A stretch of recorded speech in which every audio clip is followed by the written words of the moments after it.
저희 페이스북이 100회를 맞이했습니다. 시청자 여러분들이 가장 궁금해하셨던 질문들만 골라서 분야별로 준비했습니다. 북한 Q&A 특집 지금 시작합니다. 북한을 우리가 생각하기에는 굉장히 이런 IT라든가 뭐 AI라든가 이런 세계적인 어떤 컴퓨터 바둑 대회죠. 우승을 5번이나 거머쥔 기록을 가지고 있습니다. 북한에도 과학 수사가 있을까요? 실제 북한에 있습니다. 그럼 김정은 똥싸개 돼지라고 써놨던 이제 과학 수사가 붙는 거예요. 실적 검사를 해야 되잖아요. 살인 사건 말고.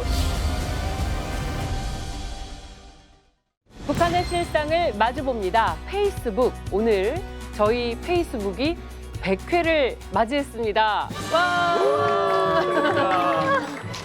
모두 정말 저희 시청자분들께서 많은 관심을 주시고 또 늘 좋은 댓글로 응원을 해주신 덕분입니다.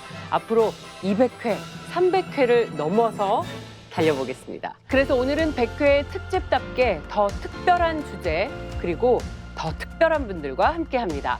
100회를 함께 빛내줄 저희 페이스북 식구들입니다. 먼저 통일연구원 홍민 선임 연구위원님입니다. 어서 오세요. 안녕하세요. 예, 100회 정말 축하드립니다. 사실 이제 100회를 하는 동안 굉장히 많은 분들이 나오셨을 텐데 그중에서 골라서 저를 나오라고 해서 매우 영광입니다. 예. 자, 그리고 오늘 북한 이탈 주민 박은희 씨, 이철은 씨와 함께합니다. 어서 오세요. 안녕하세요. 다 여러분과 함께해서 너무 좋네요. 자, 북한에 대해서 저희 100회 동안 정말 많이 공부를 했습니다만 그래도 궁금증 끝이 없고 들을 때마다 참 새롭습니다. 그래서 오늘은 시청자 여러분들이 가장 궁금해하셨던 질문들만 골라서 분야별로 준비했습니다. 과연 어떤 질문이 나올까요? 2025 북한 궁금증 대방출. 북한 Q&A 특집 지금 시작합니다.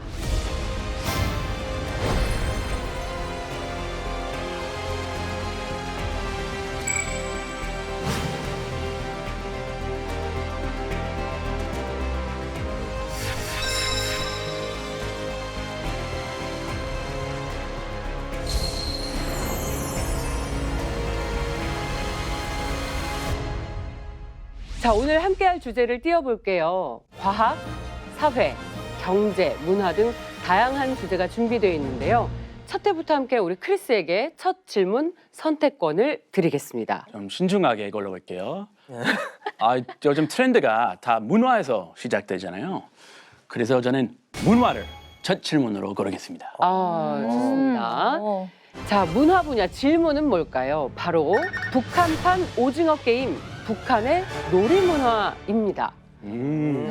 오징어 게임이 전 세계적으로 엄청난 인기를 끌면서 우리 전통 민속놀이가 주목받았잖아요. 여러분 기억나는 게임 있나요? 크리스 혹시 뭐가 가장 기억나요? 저는 그 영희 기억나고요. 영희가 들어보기 전에 죽기 살기를 달려하는 그 무궁화 꽃이 피었습니다. 다 전 세계 아마 기억 남을 한데 북한에도 그런 게임 있나요? 제가 북한에서 있었을 때는 무궁화 꽃이 피었습니다라고 똑같지는 않지만 진짜 유사한 게 있어요. 시분초놀이라고 있거든요. 시분초? 진짜 무궁화 꽃이 피었습니다. 제가 그걸 보면서 이거 북한의 저거하고 왜 똑같지 않은 생각이 드는 거예요. 똑같아요? 네. 무궁화 꽃이 피었습니다 하는 것처럼 이렇게 쑥 돌아보거든요. 돌아보면 움직이면 안 돼요. 그리고 초하면 뛰어야 돼요. 초하면 시계바늘로 초가 빨리 돌잖아요. 분하면 걸어야 돼요. 그리고 시가 안 하면 딱 서야 되거든요. 시간 단위별로? 네. 그러니까 약간 그거하고 좀 유사하더라고요. 그리고 이제 우리나라에서는 그 뭐라고 하죠? 비석치기라고 하잖아요. 북한에서는 망돌치기라고 해가지고 똑같아요. 돌 세워놓고 던져가지고. 네. 그런 문화들이 우리나라하고 조금 비슷한 것들이 많더라고요. 아니 생각해보니까 미국에 비슷한 게 있어요. 그 green light, red light이라고 그 이렇게 안 보고 green light 하다가 사람들이 달려와요. 그다음에 red light 하고 갑자기 이렇게 돌아봐요. 그럼 멈춰야 돼요. 그다음에 움직인다. 그럼 땡, no out.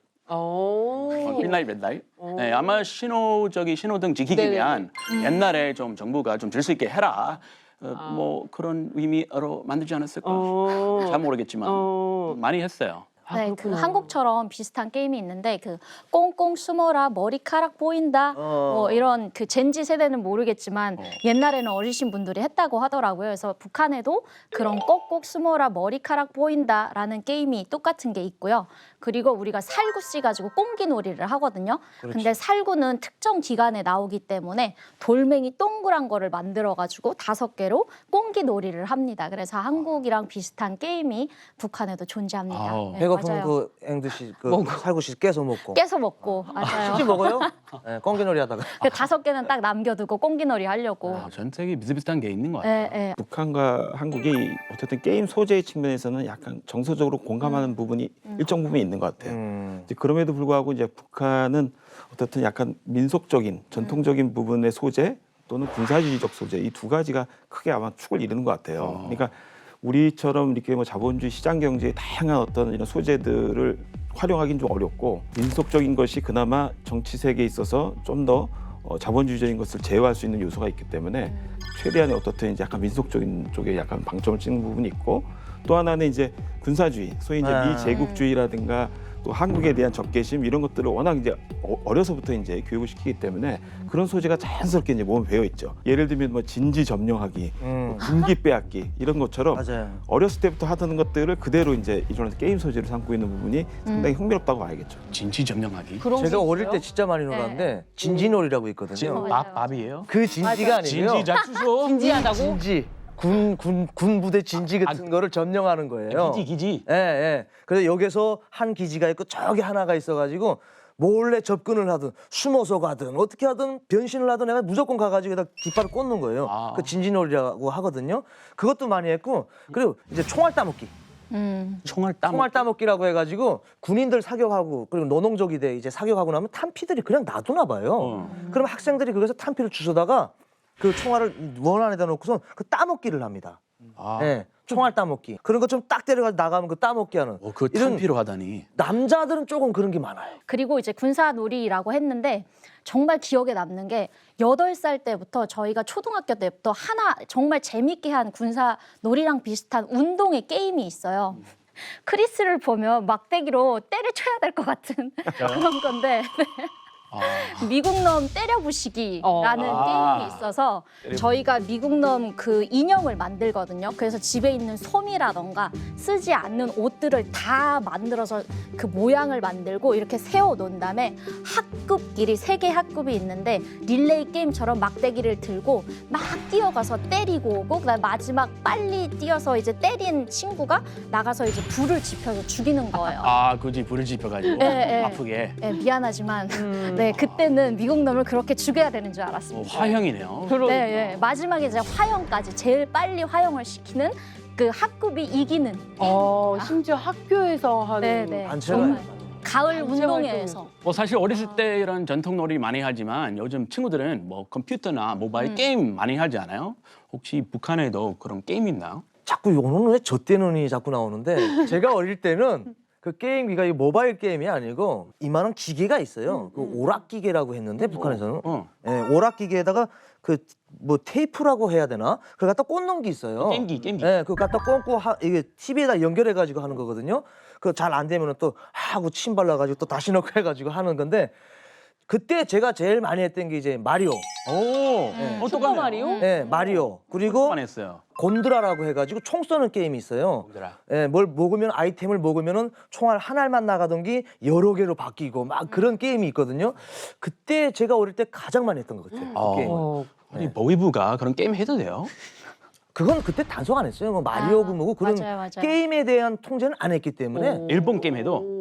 저 일본 게임 닌자라고 되게 많이 했어요. 진짜? 그 게임은 뭐냐면 제일 마지막이 사실은 좋아서 하는 건데 그건 칼 가지고 막 다니는 것밖에 없는데 네. 다 죽이고 마지막에 가면 공주가 나오는데 공주가 이쁘더라고요.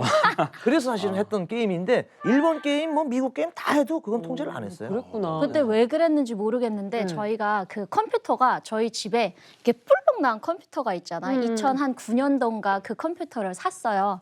그래서 토끼가 이렇게 퐁퐁 뛰면 위에 당근이 있거든요. 그러니까 마리오처럼 이렇게 뛰어가지고 당근을 먹는 게임을 많이 했습니다. 와. 이 정도면 우리랑 똑같은데요. 저도 어릴 때 콘솔 게임 했었고 좀 시간 지나서 PC방에서 게임하고 그랬는데요. 그렇죠. 그래서 이제 북한에서도 사실 이제 게임은 영상이나 이제 뭐 드라마를 본다든가 이런 거와 달리 조금 그 단속이 그나마 조금은 더 느슨한 편입니다. 그래서 어떻든 좀 보급이 되는 편인데 특히 이제 뭐 계층이라든가 이제 지역 간에 좀 차이는 있긴 한데 PC 보급이 상당히 늘어난 편이에요. 과거에 비한다면. 그러다 보니까 아름아름 이제 해외의 어떤 PC 게임들이 이제 도입이 돼가지고 비공식적으로 유통되는 경우가 굉장히 상당히 늘어나고 있죠.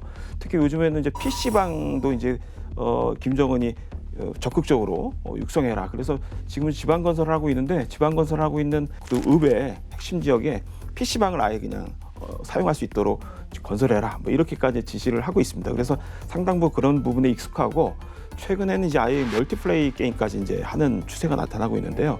워낙 이제 북한이 인터넷이라는 네트워킹 자체가 없기 때문에 랜이죠. 이제 근거리 통신망 같은 것들을 이용해가지고 여럿이 함께 모여서 하는 게임도 사실 요즘 하고 있다라고 볼 수 있습니다. 북한에도 근데 요즘 스마트폰 보급률이 굉장히 많이 늘어났잖아요. 그럼 모바일로도 게임을 하겠어요? 예, 그렇습니다. 이제 대표적인 이제 모바일 게임이 소년 장수인데요. 알아요? 아주 유명한 아동 네, 영화. 유명하죠. 그래서 뭐 장수가 이제 힘을 키워가지고 이겨낸다라는 이제 내용들인데 네, 워낙 이제 유명하다 보니까 자연스럽게 이제 이 게임 소재를 사용하니까 너무 익숙하고 자연스럽게 이제 이걸 활용할 수 있게 된 것이죠. 저는 그 2011년도에 스마트폰을 썼는데 그때 테트리스를 많이 했었거든요. 근데 네. 테트리스를 그 이름은 잘 몰랐어요. 근데 이게 밤에 자기 전에 누워서 이렇게 뭐 기욱자 나오면 이제 짝짝짝 맞춰가지고 뿅뿅 하면서 이렇게 사라지는 그 블락 게임이어가지고 그걸 많이 하고 이 이름은 게임명은 한국에 와서 알게 됐습니다. 북한의 전통 놀이부터 최신 게임까지 북한 주민들의 문화생활을 엿봤고 우리와 상당한 공통점이 있다는 것도 재미있는 사실입니다. 그럼 두 번째 질문은 저희 100회 오기까지 아주 혁혁한 공을 세워주신 홍민 박사님 없이는 100회 불가능했다. 네, 확신합니다. 박사님께 질문 기회를 드리겠습니다. 너무 띄워주셔가지고 좀 약간 불안합니다. 어쨌든 제가 이제 무기나 아니면 주로 이제 북한 군사 쪽을 많이 했기 때문에 아무래도 좀 분야별로 본다면 과학이 좀 관심이 있네요. 과학을 고르겠습니다. 요즘 제일 핫한 주제 과학을 선택해 주셨습니다. 그럼 과학 분야 궁금증 확인해 보겠습니다. 북한에도 AI가 있을까요? 입니다. 오, 진짜 궁금하다. 네, 한마디로 얘기하면 있다라고 얘기하는 게 맞을 것 같습니다. 이제 북한을 우리가 생각하기에는 굉장히 이런 IT라든가 뭐 AI라든가 이런 부분에서는 세계적 추세에 상당히 뒤처져 있을 거라는 생각만 할 수 있는데 북한도 역시 여기에 대한 관심을 굉장히 많이 기울이고 있습니다. 특히 그 중에서 이제 우리가 눈에 띄게 이제 드러난 부분 중에 하나가 바둑 부분입니다. 바둑. 그래서 1997년부터 개발한 바둑 인공지능 소프트웨어 은별은 세계 컴퓨터 바둑 대회에서 우승을 5번이나 거머쥐는 기록을 가지고 있습니다. 북한 출신. 네. 그만큼 이제 북한도 나름대로 IT에 대해서는 소수의 엘리트들에게 계속 그것을 육성을 시켜왔고 그런 부분에 있어서는 전혀 뒤처져 있다라고는 보기는 어려운 부분이 있다라고 생각하고요. 최근에 전국 정보화 성과 전람회라고 이 개최하면서 인공지능 프로그램 경연대회까지 열렸습니다. 그래서 상당 부분의 북한이 여기에 관심을 기울이고 있다라는 당국의 어떤 의지를 보여주는 중요한 하나의 무대였죠. 뭐 요즘 제일 많이 쓰는 AI 그 챗GPT 아닙니까? 없으면 안 됩니다. 없으면 안 되고, 네. 네, 도움이 많이 되고요. 혹시 북한에도 설마 챗GPT 쓸까요? 올해 2월이었습니다. 올해 2월에 이제 북한이 대회 선전 매체죠. 조선의 소리라고 있는데 여기에서 이제 그 김일성 종합대학에서 발간하는 김일성 종합대학 학보가 있습니다. 학보. 거기에 이제 실린 여러 가지 얘기들을 소개하는 과정에서 북한 학생들이 그러니까 북한판의 챗GPT를 활용하는 장면을 영상으로 이제 보여준 바도 있습니다. 북한판 있군요. 네네 그렇습니다. 그리고 이제 최근에 이제 통일부 장관이시죠 정동영 장관이 국회 인사청문회 과정에서 북한이 북한식의 어떤 챗GPT를 만들려고 굉장히 노력하고 있다라는 정보도 이제 공개한 바가 있는데요. 이 챗GPT라는 게 사실상 어떻게 운영됩니까? 굉장히 많은 정보를 네트워킹해서 그 정보를 굉장히 빠른 속도로 정리해서 답을 주는 그런 시스템인데 네. 이제 그러려면 엄청나게 많은 정보와 연결이 돼야 되잖아요. 정보 필요하죠. 그렇죠. 근데 과연 이제 북한이 이제 그런 정보의 연결성이 가지고 있느냐라는 문제가 있습니다. 그래서 좀 북한이 보여준 챗GPT는 그런 다양한 정보를 취합하는 개념의 어떤 챗GPT로 가기는 물리적으로 어렵다라는 측면이 있습니다. 그래서 상당히 제한적이지만 북한 역시도 이런 세계적 추세로서의 북한판 챗GPT에 대해서는 일정 부분 뭔가 보여주고 싶어하는, 과시하고 싶어하는 욕구는 있는 것으로 보여집니다. 근데 확실한 거는 김정은이가 집권하면서 북한도 세계적인 추세를 따라가려고 진짜 노력을 많이 하는 것 같아요. 확실한 거는.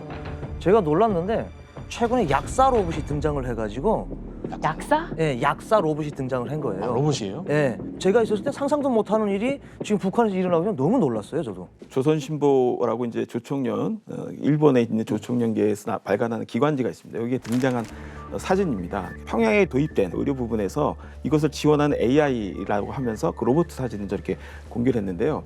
뭐 일종의 전문적으로 본다면 휴먼로이드죠. 그러니까 일종의 약간 인간을 흉내낸 로봇인 거죠. 최근에 뭐 워낙 뭐 한국, 미국, 중국을 비롯해서 휴먼로이드 개발이 굉장히 지금 가열차게 이루어지고 있는데 북한 역시도 자신들도 이렇게 휴먼로이드 로봇을 만들고 있다라는 것을 의도적으로 이제 보여주기 위한 차원이었는데 단순히 이게 모니터를 들고 있는 수준이거든요. 그냥 그렇기 때문에 매네킹이랑 마네킹이잖아요.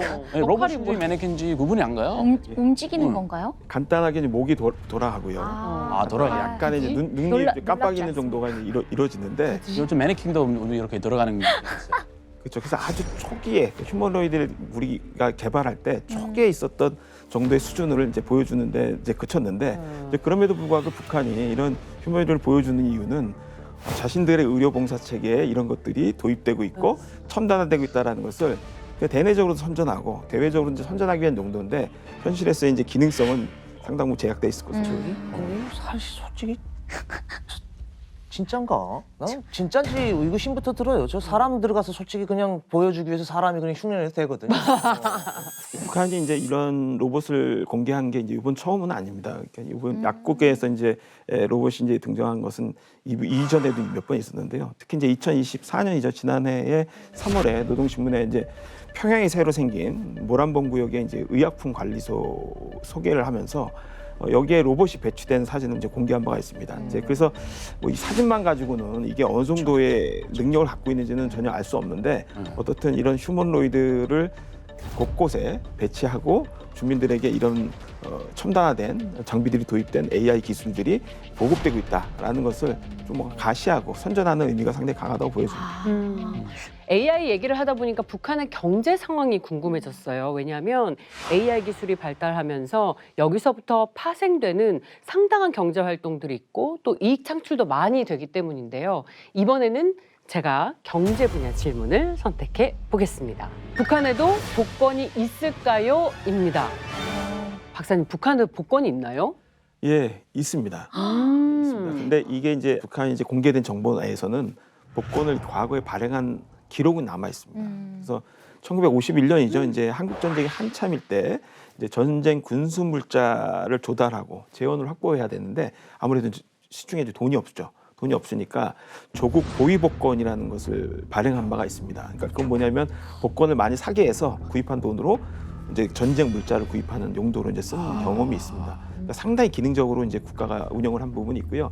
이제 1990년대부터는 이제 경품 춘천 형태죠. 이것이 그런 형식으로 이제 복권이 존재한 바가 있습니다. 그리고 2003년에는 공식적으로 인민생활공채라는 국영 복권이 이제 등장한 바가 있습니다. 근데 이게 정말 실생활에서 이제 주민들이 굉장히 관심이 갖고 이걸 통해서 정말 어느 정도 부를 확보할 수 있다 이렇게 여기느냐 이게 중요한데 그 정도까지는 아닌 것으로 이제 보여지는 부분이 있습니다. 저 복권 우리 집에 많거든요. 진짜요? 같이 생긴. 저희 어머니가 2004년도에 한 20만 원치 사놨거든요. 북한 돈으로 20만 원어치? 네, 저 진짜 있잖아요. 저 완전 그냥 저 팔아가지고 북한 주민들 돈 가져간 거지. 진짜 쓸모없는 거예요. 아, 쓸모없어요? 네, 저 언제 쓰는지 모르겠어요. 그럼 어떻게 당첨이 돼요? 로또처럼 숫자 맞추는 거예요? 당첨되는 방법이 뭐예요? 그러니까 추첨처럼 보이지만 사실상 이제 파는 행위죠. 그러니까 뭐냐면 맞아요. 우리도 이제 국채나 공채를 발행하잖아요. 국가가. 그 말은 뭐냐면 시중에 있는 돈이라든가 특정의 재원을 확보하기 위해서 국민들에게 이제 공채나 국채를 발행해서 그것을 일정 기간 보유하고 안정적으로 이제 보유하는 거죠. 왜냐하면 국가가 판 이제 공채이기 때문에 그 보유하고 있다가 나중에 그것을 일정한 방식으로 적금을 타듯이 회수하는 방식인데 북한도 비슷한 방식입니다. 그래서 500원, 1,000원, 5,000원 세 가지 종류가 있는데 1등에게는 복권 가격의 최대 50배 정도 당첨을 주고 차등적으로 이제 7등까지 이렇게 추첨을 통해서 이제 등수를 주고 당첨금과 나중에 이제 일시상환할 수 있는 이제 기회를 주는 방식입니다. 그래서 사실은 이제 약간 적금 형태로 나중에 만기가 되면 그거를 돌려받는다라는 개념도 상당히 내포돼 있죠. 그래서 우리가 생각하는 완전한 복권 형태라기보다는 이게 약간 공채, 그다음에 나중에 적금 형태로 받을 수 있는 형태, 이 결합돼 있다 이렇게 보시면 되는데 사실상 실제 이것이 발행됐을 때 국가가 정말 안전하게 이제 보관했다가 정말 이걸 자신들에게 되돌릴 수 있냐라는 이제 약간 신뢰의 문제 이런 것 때문에 많은 부분 북한 주민들이 관심 갖고 있는 것 같지는 않습니다. 실제로 저거 가지고 있어봐야 필요 없거든요. 그리고 저 맞지도 않아요. 저거는 그냥 국가에서 그냥 파는 거고 그래서 북한 사람들 그러지 않습니까? 은행에 돈 들어가면 내가 찾을 수가 없는데 무슨 복권을 가지고 저 채권을 가지고 찾겠습니까? 북한에서 김정은 시대 생겨나가지고 가장 인기 있었던 게 체육 복권이에요. 체육 복권? 예, 체육 복권을 팝니다.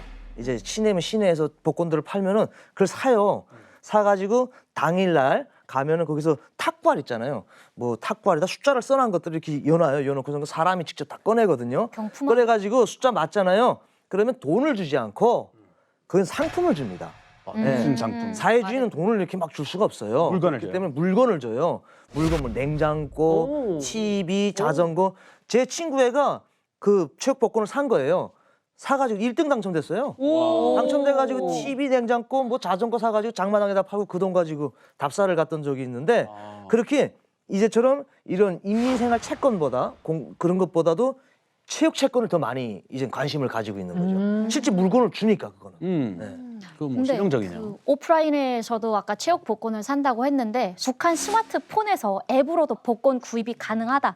어떤 복권이 구입을 가능하냐라고 했을 때 그 스포츠 토트 형식처럼 축구 경기 결과를 예측을 하고 그리고 돈을 받는 형식의 복권까지 등장했다고 합니다. 스포츠 베팅. 네, 그렇죠. 근데 사실 이제 김정은이 워낙 이제 승마도 그렇고 체육도 그렇고 근데 이런 거에 굉장히 관심이 많은 것 같아요. 그러니까 그 말은 뭐냐면 2017년에 그 미림 승마 구락부죠. 여기에서 승마 애호가들의 경기가 있었습니다. 시범적으로 도입을 한 거죠. 그러니까 일종의 경기를 통해서 거기다가 일종의 돈을 걸고 이제 하는 개념이죠. 그래서 2018년 4월에 이제 봄철 정기 행사에서도 세 차례 경주마 추첨 이런 게 진행됐고 막건을 이제 10필의 경주마에게 대한 승부를 예측해가지고 거기에 등수를 이제 기입해서 사실상 나중에 당첨되면 거기다 돈을 지급하는 방식으로 이제 했는데요.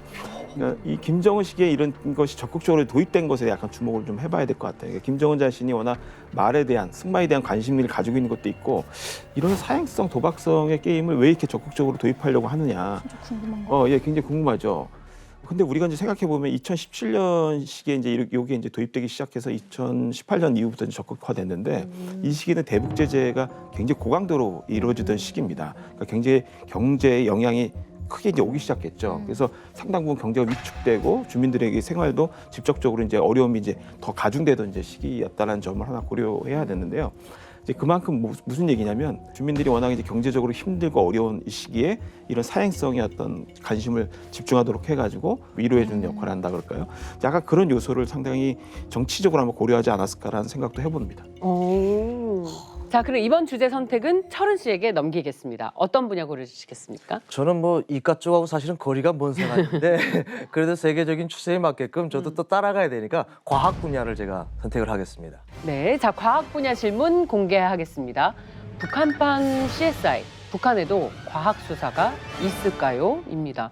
이건 정말 많은 분들이 궁금해하실 것 같아요. 이 부분은 아마 이제 이철은 선생님이 더 많이 아실 것 같아요. 보위부에 있었으니까 아마 이 부분은 진짜 과학 수사가 이루어지고 있는지는 저도 사실 좀 궁금한 부분이 있는데 최근에 이제 공개된 북한의 이제 내용들만 보면은 김일성 종합대학 학보죠. 그러니까 어떻게 보면 북한에서 가장 저명한 학술지라고 이제 볼 수 있는데 여기에 법률학 파트가 있는데 여기에 2019년 제65권 2호의 논문에 증거와 관련하여 제기되는 몇 가지 이론적 문제라는 논문이 수록됐고요. 여기에 과학적인 증거로 어떤 것을 어떻게 활용을 해서 그 사건의 진상을 파악해야 되느냐 이런 문제가 굉장히 과학적인 수사 기법 형식으로 실린 바가 있습니다. 그 과정에서 이제 뭐 CCTV 영상이라든가 녹음 자료 등을 어떻게 활용할지 뭐 이런 부분들이 상당 부분 잘 논문에 실려 있었습니다. 그래서 뭐 이런 거로 봤을 때 북한이 과거에는 어떤지 모르지만 최근에 들어와서는 이렇게 과학적인 증거 자료를 통해서 수사하는 것에 관심은 있구나라는 것을 이제 확인할 수 있었습니다. 북한에도 이제 과학 수사라고 정확하진 않지만 그런 정밀 수사를 하는 곳이 있죠. 예. 보위부에도 이제 정보국이 있고 반탐국이 있고 그리고 수사국이 있는데 수사가 기본적으로 하지만 수사국 안에 정밀 수사를 하는 곳이 또 따로 있습니다. 그리고 북한 영화에서도 그거 가끔 나와요. 살인 사건이 일어났다면 그 머리카락, 그 DNA 검사하고, DNA. 예, 그리고 혈액 채취하고 하는 뭐 사진 찍고 하는 그런 영화 장면들도 있는데 실제 북한에 있습니다 그런 게. 오. 예, 혈액형, 그리고 지문, 그리고 필적 그것만 알면 바로 나옵니다. 아, 바로. 예, 그렇기 때문에 제가 있었을 때도 이제 황해도 지역에서 그 탈곡장이라고 하는데 북한에서는 그 가을철 되면 벼를 갖다 모아놓고 탈곡하는 데예요. 거기가 시멘트로 되어 있거든요. 벼를 털어야 되니까 그 시멘트에다가 김정은 똥 싸게 돼지라고 써놨던 이 필적 이 낙서 사건이 있었어요. 그런 사건이 일어났다라고 하면은 이거는 이제 과학 수사가 붙는 거예요. 필적 검사를 해야 되잖아요. 그 이철원 씨가 그 지문 검사한다라는 얘기를 했잖아요. 북한도 아마 이제 최근에 뭐 주민등록 사업이라는 여러 가지를 하면서 지문 등록이라든가 걸 계속 해왔기 때문에 아마 이제 기술 개발 성공 가능성은 충분히 있습니다. 근데 그것을 다 식별해낼 수 있는 데이터도 갖고 있고, 그래서 최근에 북한이 2018년에 이 위조 지문을 잡아낼 수 있는 지문 인식 기술 개발도 성공했다라고 이제 밝힌 바가 있어요. 그래서 이제 29차 전국 정보기술 성과 전시회였는데요. 여기에 이제 소개하는 영상을 보여주는 과정에서 김일성 종합대학에서 위조 지문을 소위 식별해낼 수 있는 기술을 발견했다라고 이제 소개한 바가 있습니다. 그래서 거의 뭐 위조 지문의 97% 이상은 다 잡아낼 수 있다 이런 주장을 하기도 했습니다. 인정합니다. 그 우리 주민등록증 발급받을 때 지문 찍잖아요. 네. 북한도 국민증 발급할 때 이런 지문도 들어가요? 당연히 이제 10손가락 다 찍죠. 네, 10손가락 다 찍고 1년에 한 번씩 또 계속 갱신을 합니다. 북한 같은 경우에는. 그리고 또 1년에 한 번씩 오른손으로 한 번 쓰고 왼손으로 한 번 써가지고 그 쓴 그 A4 용지를 이제 보이부나 보안소에 내야 돼요. 매년 하는군요. 그 북한에서 일을 많이 하잖아요. 땅에서 뭐 바퀴 메고 맨손으로 다 하니까. 그래서 그렇게 1년에 한 번씩 하는 것 같아요. 그래서 북한이 이제 1990년대부터 사실 이제 압록강 기술개발회사라는 이름을 통해서 지문이나 얼굴, 음성 등을 생체인식이죠, 사실 생체인식을 할 수 있는 기술을 개발해 왔습니다. 그리고 이제 특히 2020년부터는 이 김일성 종합대학도 AI 기반을 해서 자동차 번호를 이제 식별하는 기술. 그래서 이제 뭐 예를 들면 평양의 주요 이제 장소에다가 CCTV를 설치해 놓고 CCTV를 통해서 소위 이제 번호판들을 식별하는 방식으로 해서 출입하는 여러 가지 차량, 뭐 인원 이런 것들을 다 이제 감시할 수 있는 체계를 이제 강화해 왔죠. 또 과학 수사하면 시신 부검도 아주 중요하잖아요. 그렇죠. 북한에서도 시신 부검을 해요. 북한에서 이제 병원에서 오랫동안 앓다가 사망하는 어떤 경우를 제외한다면은 일반 가정에서 이제 예를 들면 사망했다라는 경우에는 시신이 도대체 어떤 원인으로 죽었는지, 그러니까 사망했는지 여기에 대해서 부검을 진행하는 것이 일반적입니다. 그래서 시신 부검은 이제 보안부 형사감정국에서 이제 주도를 하고요. 보안부 형사감정국 소속의 이제 법의 감정원이 있습니다. 그래서 이 법의 감정원이 각 병원마다 이제 배치돼 있어서 구역병원 이상의 중앙병원까지 다 이런 어떤 사망이 발생할 경우에는 가서 이 시신을 부검하는 절차를 밟고 있고요. 이 부검을 이제 거친 이후에야 이제 사망 진단서를 뗄 수 있는 그런 절차를 갖고 있습니다. 북한이 과학 수사에 굉장히 신경을 쓰고 있네요. 흥미로운 사실이었습니다. 자, 그럼 이제 질문 선택권을 은희 씨에게 넘기겠습니다. 저에게 이런 기회를. 저는 이 정말 키워드는 저한테 빼놓을 수 없는 키워드인데요. 제가 북한에 있을 때 한류의 이 콘텐츠를 보고 탈북을 했기 때문에 네, 문화로 가겠습니다. 문화 강제국. 자, 그러면 문화도 다양한 분야가 있는데 이번에는 북한에도 개그 프로그램이 있을까요? 에 대한 질문을 드려볼게요. 자, 이번 질문은 VCR로 만나보겠습니다. 대중에게 웃음을 주는 하나의 예술, 코미디. 북한에도 화술 소품이라 불리는 코미디 프로그램이 있습니다. 이것은 말로 유머를 표현한다는 점이 우리나라의 만담과 유사합니다. 명심하라. 공을 세우는 자에게는 많은 상금과 부수당 자리가 차려진다. 분걸 쇄신하겠습니다. 출동하라. 이야, 나간다. 야야, 네가 아무리 멧돼지처럼 날뛰어도 부소장짜리는 내 거야, 야! 서장님, 약속하지만 이걸 좀...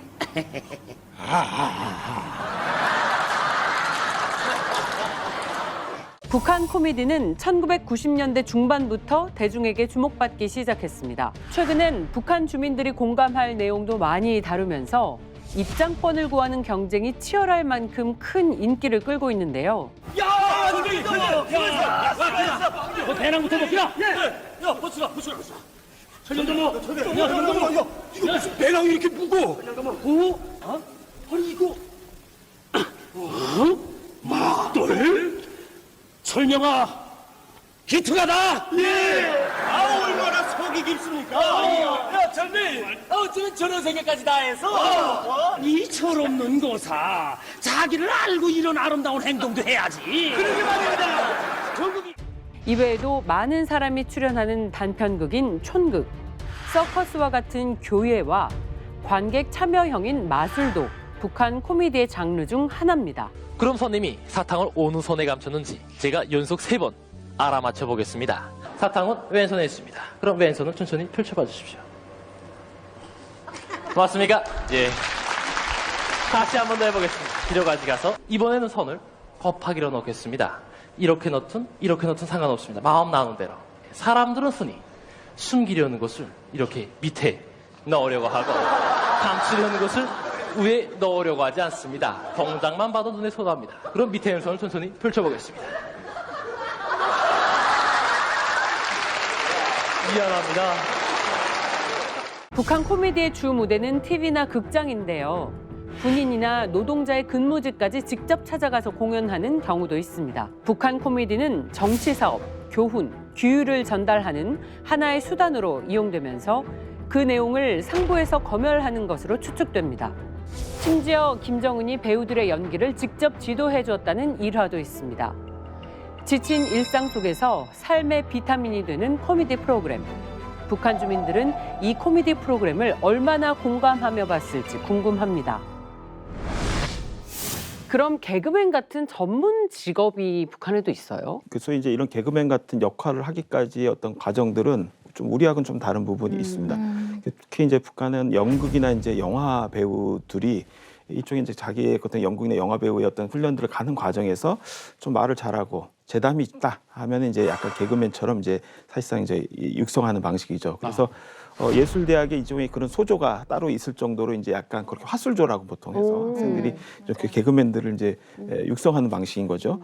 우리하고 약간 비슷합니다. 예전에 제가 어렸을 때도 뭐 서수남 하청일 뭐 서형춘 선생님 뭐 이런 분들처럼 네. 나와서 스탠드에서 이제 혼자 네네. 막 재담 떨고 만담을 하시는 분들이 있죠. 스탠딩 코미디. 네. 미국식이네요. 예, 약간 비슷한 이제 구조입니다. 그래서 과거 예전에 뭐 서영춘 선생님 같은 분도 이렇게 사물 소리나 동물 소리 같은 것도 많이 내시는 분이에요. 북한도 약간 예전 우리 한 60년대, 70년대, 80년대 그 느낌처럼 그런 역할을 하시는 분들이 있습니다. 그래서 뭐 예를 들면 최강호라든가 리순원과 같은 이제 공군 배우들, 공군 배우들이 있는데 이런 사람들은 굉장히 북한 주민들에게 사랑받는 이제 개그맨이라고 할 수 있겠죠. 이순웅이 유명하죠. 이 물 쏘는 소리, 뿌뿌뿌 떼미는 소리 그렇게 내면서 그 만담을 해요. 혼자. 아, 그게 개그예요? 혼자서 주구장창 다 해요. 혼자서 성대모사 다 하고 여자 목소리, 남자 목소리 다 내면서 다 해요. 그때는 정말 재밌었어요. 진짜 재미있었어요. 온천 치료 봉사기지와 복합체육문화휴식기지가 하나로 어울린 양동온천 문화휴양지입니다. 그래서 온천에도 이거 양동온천이 질입니다. 우리 세대 중에 이제 천마장에 가서 말궁둥이하고 대보래요. 군대나 회사까지 찾아가서 공연한다니 개그에 아주 진심이네요. 북한도. 북한에 있을 때 혹시 기억나는 개그 프로 있어요? 저는 항상 아직도 그걸 좀 생각하면 오늘 크리스한테 좀 미안한데요. 또 미안하게 미국 만나요. 놈과 관련된 그 희극이 하나 있어요. 벌거벗은 아메리카라는 이제 그 보통은 이제 사상적인 내용이 주된 내용이고요. 세계사도 아니고. 그 미국인을 때려 부시는 김일성 그리고 김부자들의 우상화를 이제 선전을 하면서 미국 놈들은 다 벌거벗은 놈들이다, 인간이 아니다라는 내용으로 이제 세뇌 교육을 이제 활용을 해서 그 희곡인들이 나와서 벌거벗은 아메리카 하면서 나오는데 그때 당시는 너무너무 재밌어서 TV 앞에 앉아서 깔깔 웃으면서 정말 배꼽이 터져 나갈 정도로 했는데 한국에 와서 그거를 생각을 해보니까 야, 이게 이렇게 재미없는 거 그때는 왜 이렇게 재밌게 봤을까? 그리고 저는 한국에 왔을 때 개그 프로그램을 보면서 문화 그 코드가 안 맞으니까 저 사람들은 왜 웃지? 근데 한국 사람들은 저희가 그 개그를 하면 이해를 못해요. 왜냐하면 너무 문화 코드가 달라서. 저는 물론 뭐 방송으로 나오는 개그도 많이 보긴 봤는데 개그맨 북한에서는 개그맨이라고 하진 않고 이제 만담꾼, 재담꾼이라고 하는데 그런 사람들이 돈을 많이 주면은 개별적으로 가서 하는 데가 있어요. 맞아요. 오. 비방용이에요. 약간 무대, 반무대. 네. 밤무대하고 비슷한 건데 부잣집의 생일이라든지 결혼식이라든지 그런데 초대를 해가지고 돈을 받고 가서 하는 거예요. 그럼 그걸 촬영을 해가지고 그 불법적으로 도는 게 있거든요. 그거 보면 더 재미있는 게 뭐냐면 거기서 충성심은 제일 마지막에만 딱 한두 마디 나오고 기본적으로 그 술판에서 리얼하게 하면서 재미있어요. 그러니까 욕도 막 하고 너무 재미있거든요. 뭔지 알겠어요. 예, 예, 뭔지 알죠. 너무 알겠어요. 재미있어요. 근데 이거 방송에서 나오는 건 좀 다릅니다. 그 북한에도 개그 문화가 주민들에게 사랑받고 있습니다. 그렇죠. 우리 삶의 즐거움과 이 웃음이 없으면 정말 맞아요. 따분하잖아요. 네, 낙이 없어요. 네. 자, 그럼 다른 문화 이야기들도 좀 더 자세히 알아보겠습니다. 자, 북한에도 오디션 프로그램이 있을까요? 입니다. 북한도 역시 당연히 이런 오디션 프로그램이 있습니다. 그래서 전국 근로자들의 노래 경연이라는 이름의 인민 오디션 프로그램이 있습니다. 네. 뭐 전국적인 어떤 관심을 갖고 있는 그런 프로그램인데요. 뭐 우리로 친다면 굉장히 전통적인 우리 프로그램 하나 있죠. 전국 노래자랑 아. 개념이죠. 그래서 1986년에 시작해서 벌써 30년이 넘은 와. 장수 프로그램입니다. 진짜 그러니까 너무 전국 노래자랑이 장수 프로그램과 거의 유사한 그런 느낌이죠. 노래를 잘 불러서 높은 점수를 받기 바랍니다. 울지 마라 울려 힘이 오나 꽃이 핀지도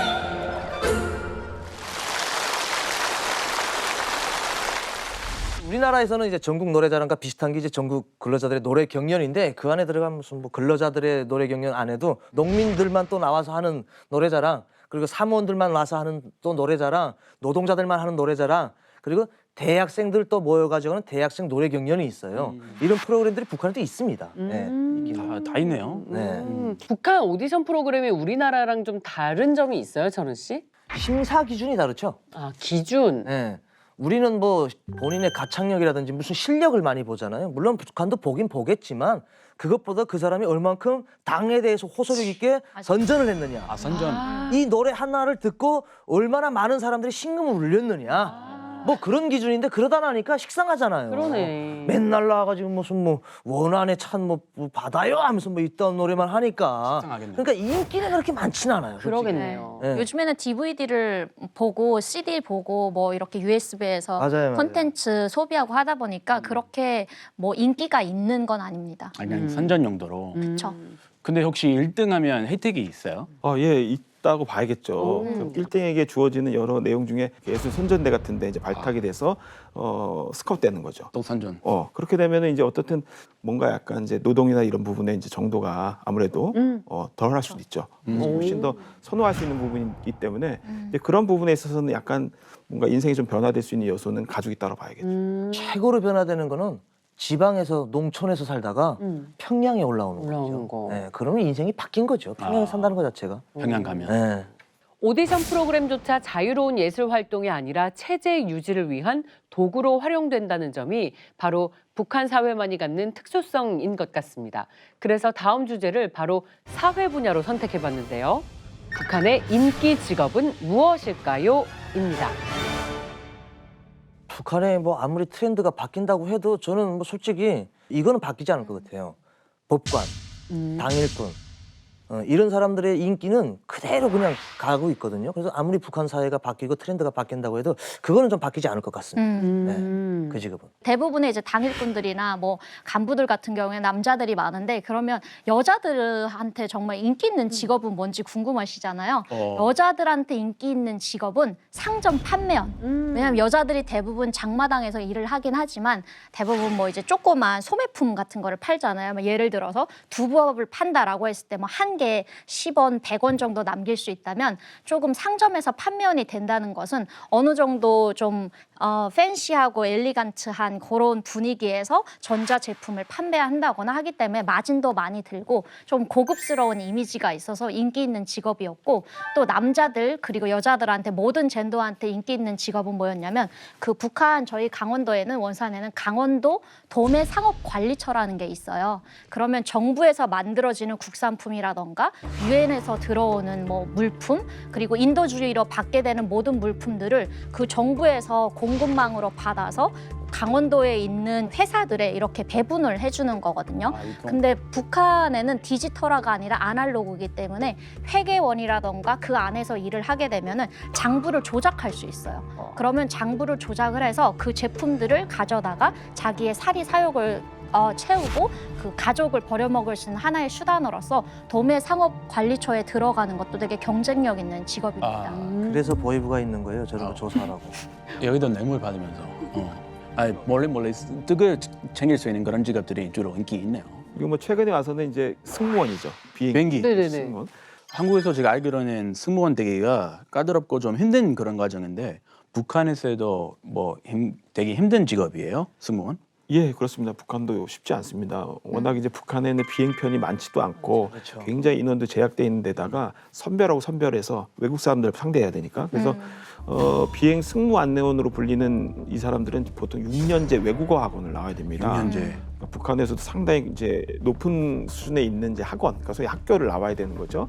여기에 이제 졸업한 사람들이 소위 이제 외모나 뭐 해외에서 나갔을 때 출신 성분상 문제가 없는지 여러 가지를 다 따져서 선별해서 가는 거니까 굉장히 쉽지 않은 자리라고 봐야겠죠. 외모까지 보는군요. 근데 고려항공 승무원 미모가 화제된 적이 있어요. 그래서 달력으로 만들어서 이제 홍보하기도 했죠. 예, 그래서 심지어 이제 그렇게 인기가 있다 보니까 2013년이죠. 김정은이 집권한 지 얼마 아니었는데 유니폼 바꾸라고 아주 세심하게 지적을 할 정도였어요. 그만큼 이제 북한 당국이 신경을 쓴다는 얘기고, 특히 김정은 같은 경우에는 외국에서 자신들을 어떻게 바라보냐에 대해서 굉장히 민감한 사람이거든요. 그러다 보니까 저렇게 이제 외국 사람들이 가장 많이 볼 수 있는 이런 객실 승무원 같은 스튜어디스 같은 경우에는 이런 옷 복장까지도 세심하게 이제 신경을 썼던 것으로 이제 보여집니다. 자, 100회 특집을 맞아서 북한에 대한 궁금증을 풀어보고 있습니다. 이번에는 크리스가 주제를 선정해 주시죠. 네, 요즘 제가 과학 분야 관심 특히 많아서 네.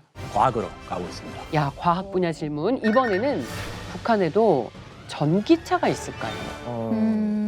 북한에 전기차가 일단 있습니다. 있어요? 있다고요? 예, 공개를 한 바가 있기 때문에 새로. 나 처음 듣어요. 처음 들어요? 같아요. 와. 상상하기가 좀 어려워 보일 수 네. 있는데 일단 공개는 했기 때문에 있다라고 이제 얘기는 있다가 있습니다. 최근에 이제 마드산이라는 전기차를 공개했어요. 근데 이제 대외 무역 업체죠. 마두산 경제연합회의 이름에서 이제 이 마두산을 따와가지고 전기차를 공개를 했는데요. 최대 720km를 주행할 수 있다라고 이제 선전을 했는데요. 제가 전기차를 지금 몰고 있습니다. 국산 전기차를 몰고 있는데 최대가 520km인데 그거보다 무려 200km가 많은. 북한에서요?